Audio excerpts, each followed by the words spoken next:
Today's topic, we're discussing about sound. Sound waves are produced by vibrating sources. Are produced by vibrating sources. When a sound wave comes into contact with a solid, those vibrations can be transferred to the solid. Let's take example of solid items which make sound, which vibrate to make sound. Sound waves will also cause a drinking glass to vibrate. If the glass vibrates too much, the movement causes the glass to shatter. Alright? Sound waves are longitudinal. They are what type of wave? They are longitudinal. The molecules vibrate in the same direction as the energy transfer. I'll draw a diagram here to show you the longitudinal wave. You can see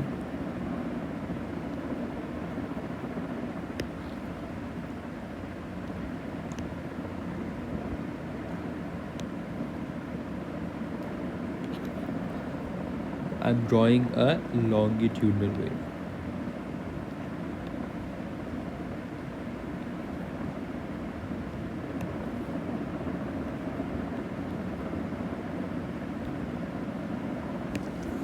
This is not in order, but this is how it should look like.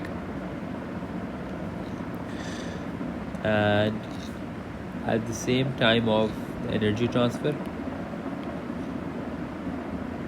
the direction also will be the same.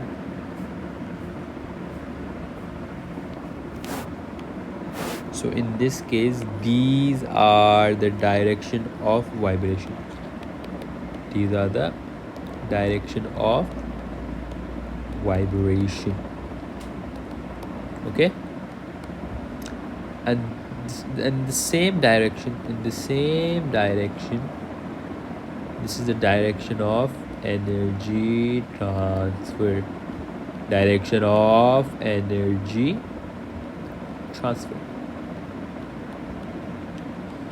Moving forward, important points is that you need to know sound waves always require a medium to travel. They require a medium to travel through. Okay? This means that this statement states that if there are no molecules, such as in vacuum, then the sound will not travel.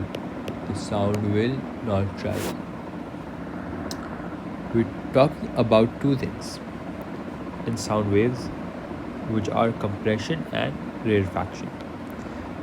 They are called as compression and rarefaction.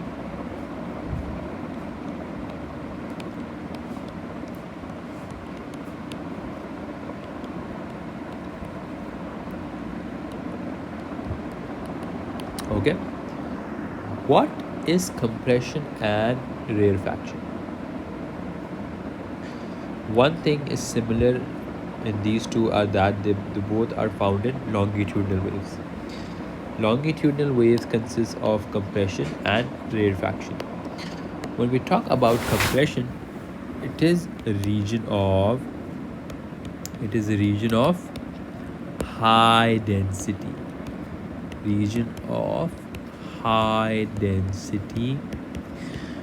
Where molecules are close together.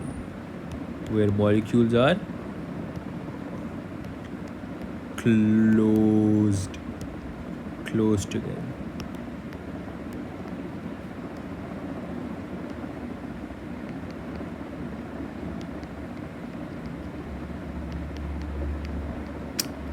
Please do subscribe to my channel,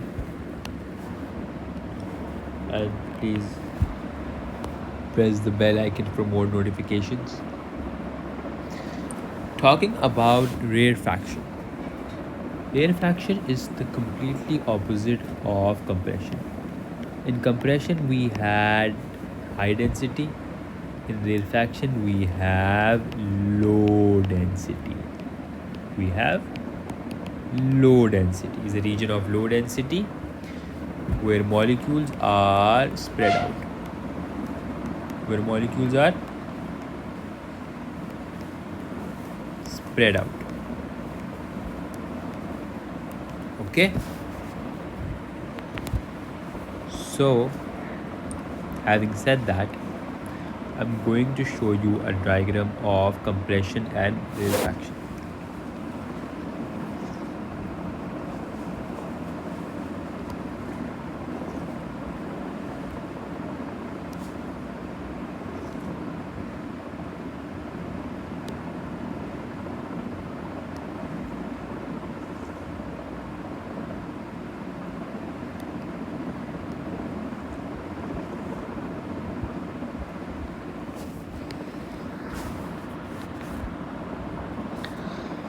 So these are the molecules.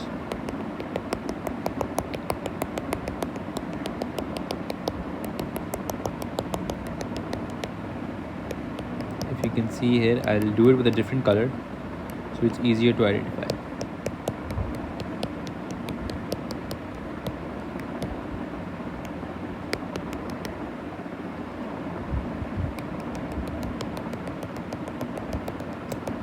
You can see compression is labeled is colored in purple and rarefaction is colored in red. You can already tell the difference. How can you tell the difference? You can see that the red ones are more spread out and you can see that the purple ones are more close to each other. Yes or no? You can see the purple ones are more close to each other, red ones are spread out. So the red ones are rarefaction and purple one is compression. By the word itself you can tell that they are compressed. Compress means joined together, they means close together. Compression means close together. So these compressions and rarefactions, they do a lot of stuff. They cause changes. Compression and rarefaction causes changes in pressure, okay, which vary in time with the wave. Therefore, one thing you should know is sound is a type of what wave? If you're talking about the compression and rarefaction causes changes in pressure, so sound will automatically be a type of pressure wave. It'll be a type of pressure wave. Okay. So when the waves hit a solid, if you can look in this diagram I'm showing you here, if you can see here clearly, when the waves hit a solid,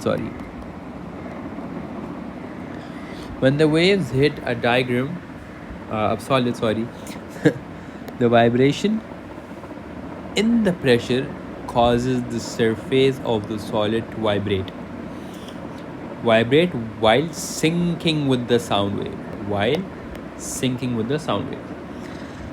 When a sound wave hits, this diagram is showing that when a sound wave is hitting this part of the solid, the fluctuation of the pressure causes the sound to vibrate. There's a fluctuation pressure which causes the sound to vibrate. Okay. The next topic of sound is which we will have some calculations. So see you in the next lecture.